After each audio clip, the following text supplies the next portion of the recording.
No planeta Terra, a água está em constante movimento pela atmosfera, continentes, mares e oceanos. Esse processo de manutenção da água é muito importante para a vida na Terra e é conhecido como ciclo da água ou ciclo hidrológico. O calor é a energia térmica em movimento, ou em trânsito, decorrente da diferença de temperatura entre dois corpos. Um corpo de maior temperatura transfere calor para o corpo de menor temperatura. Transmissão de calor. A transmissão de calor entre diferentes corpos pode ocorrer por três processos: irradiação, convecção ou condução. Irradiação térmica é o processo de transmissão de calor que dispensa qualquer meio material para ocorrer. Na irradiação, o calor é transmitido por ondas eletromagnéticas, principalmente na forma de radiação infravermelha. É por esse processo que a atmosfera da Terra e a água de rios e mares são aquecidas. Convecção. Quando a propagação de calor se dá pelo transporte de matéria entre partes de um sistema, o processo de troca de calor é chamado de convecção. Por exemplo, ao aquecer no fogão uma chaleira com água, o calor é recebido pelo fundo da chaleira e transferido por condução para a água em contato com ele. A porção de água aquecida aumenta de volume, diminui de densidade e se desloca para as camadas mais altas do líquido. Condução. Vimos que dentro da chaleira com água, da parte inferior para a parte superior, o calor é transferido por convecção pelo movimento do líquido. Mas há outro processo que ocorre nessa situação, a transferência de calor da chama para o material que compõe a chaleira. A chama está em uma temperatura maior do que a parede inferior da chaleira. Portanto, as moléculas do gás que compõem a chama apresentam um grau de agitação maior do que as moléculas do metal que compõem a parede da chaleira. Por colisões sucessivas entre as moléculas do gás e as moléculas da parede, o grau de agitação das moléculas da parede da chaleira aumenta, consequentemente, sua temperatura aumenta. Essa forma de transferência de calor, molécula a molécula, que necessita do contato físico entre as duas partes, é chamada de condução. Resumindo as três formas de transmissão de calor, temos irradiação, quando a transmissão se dá sem que haja meio físico. Temos como exemplo o aquecimento da atmosfera terrestre pelos raios do Sol, convecção, quando a transmissão se dá no meio fluido. Temos como exemplo água fervendo em um panelão, condução, quando a transmissão se dá molécula a molécula. Esse processo exige um meio físico sólido para ocorrer. Um exemplo desse processo de transmissão é quando alguém segura uma barra metálica em uma extremidade e a outra extremidade fica exposta a uma fonte de calor. Por condução, o calor chegará até a mão da pessoa que está segurando. Na fase sólida, os átomos ou moléculas que compõem a substância estão fortemente ligados e arranjados de forma regular. Na fase líquida, a intensidade da força de atração entre os átomos e as moléculas da substância é menor do que na fase sólida. Na fase gasosa, a intensidade da força de atração entre os átomos e as moléculas da substância é muito menor do que na fase líquida, fazendo com que ela ocupe todo o espaço do ambiente ou recipiente em que estiver retida. Mudanças de fase. Vimos anteriormente como as mudanças de fase da água estão presentes no ciclo hidrológico. De maneira geral, a fase de uma substância depende da agregação das moléculas e dos átomos que a compõem. Na fase sólida, os átomos e as moléculas de uma substância estão fortemente ligados.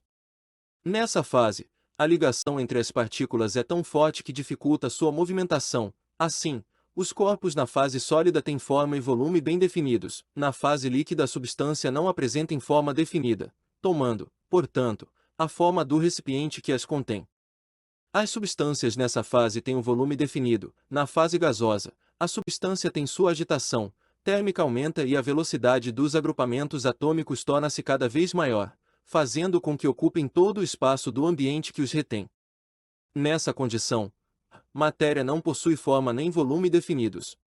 Para uma dada pressão constante, cada substância pura apresenta uma temperatura diferente para mudar de fase, sendo cada mudança de fase classificada com um nome específico: fusão, passagem da fase sólida para líquida; vaporização, passagem da fase líquida para gasosa. Quando esse processo ocorre de forma lenta, é chamado de evaporação. É o que acontece com uma poça ao receber radiação solar, por exemplo. Quando o líquido atinge uma temperatura máxima, que depende da pressão, a vaporização se torna mais rápida. Nesse caso, a vaporização é chamada de ebulição. É o que podemos observar em uma chaleira com água sobre a chama do fogão, condensação, passagem da fase de vapor para líquida. É o que observamos quando o orvalho se forma nas folhas das plantas. As partículas de água que surgem na superfície da folha resultam da condensação da umidade presente no ar, solidificação, passagem da fase líquida para a sólida. É por esse processo que o gelo se forma no topo das montanhas mais altas, por exemplo, sublimação, passagem da fase sólida para a gasosa sem passar pela fase líquida.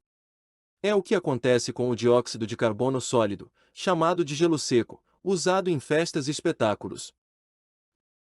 Calor sensível e calor latente. Ao trocar calor com outros corpos ou com o ambiente, um corpo apresenta mudança de temperatura ou de fase. Quando o corpo ganha ou cede calor e sua temperatura varia, esse calor recebido ou cedido recebe o nome de calor sensível. Quando o corpo ganha ou cede calor e sua temperatura não varia, porém há mudança de fase, esse calor recebido ou cedido recebe o nome de calor latente. Vamos ao quadro seguinte, para entender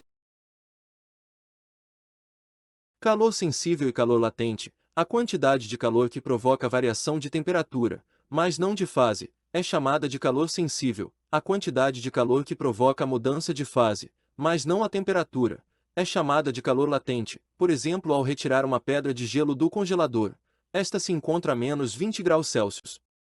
Ao receber calor do ambiente, sua temperatura se eleva até 0 grau. Esse é o calor sensível. A partir de 0 graus Celsius, a porção continuará a receber calor, mas a mistura gelo-água permanecerá a 0 graus Celsius até todo o gelo virar água.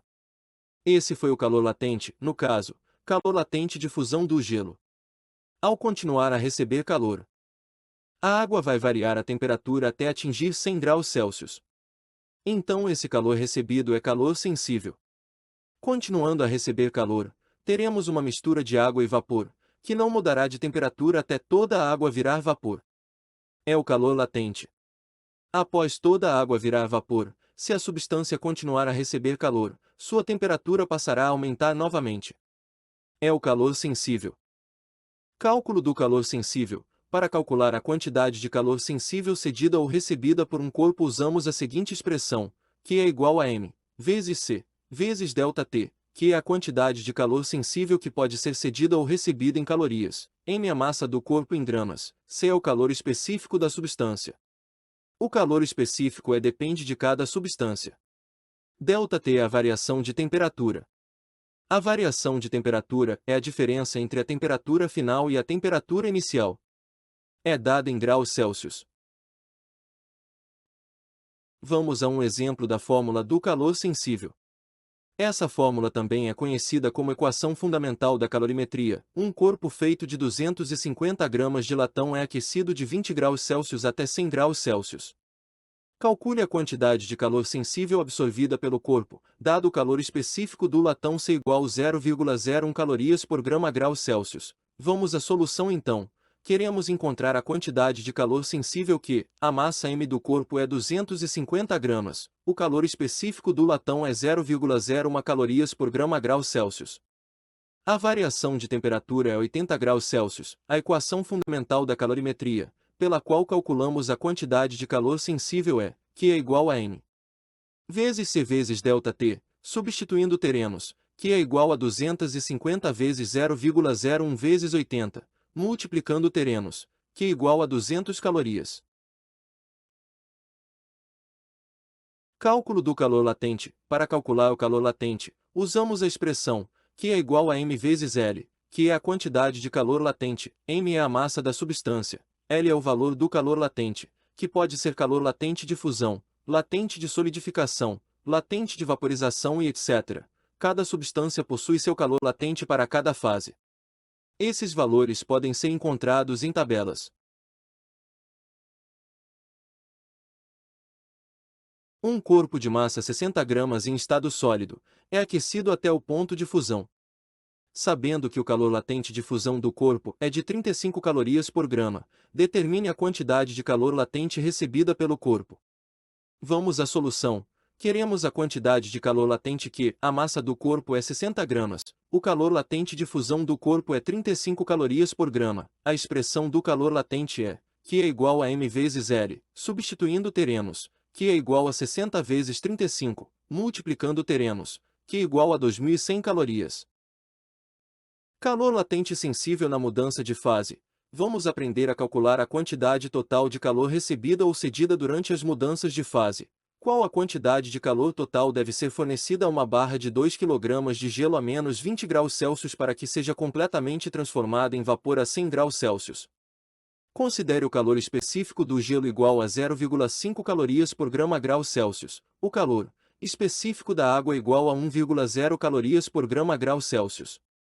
Considere também a tabela abaixo para os valores dos calores latentes. Pela tabela, para a água temos com valores arredondados. Calor latente de fusão igual a 80 calorias por grama. Calor latente de vaporização igual a 540 calorias por grama.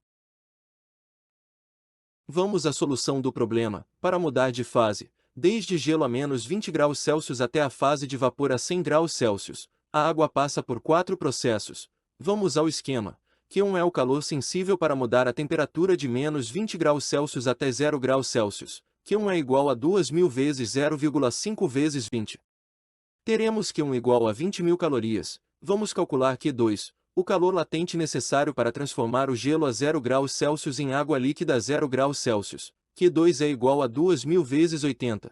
Q2 é igual a 160.000 calorias. Vamos calcular Q3, o calor sensível para mudar a temperatura da água líquida de 0 graus Celsius até 100 graus Celsius. Q3 é igual a 2.000 vezes 1 vezes 100.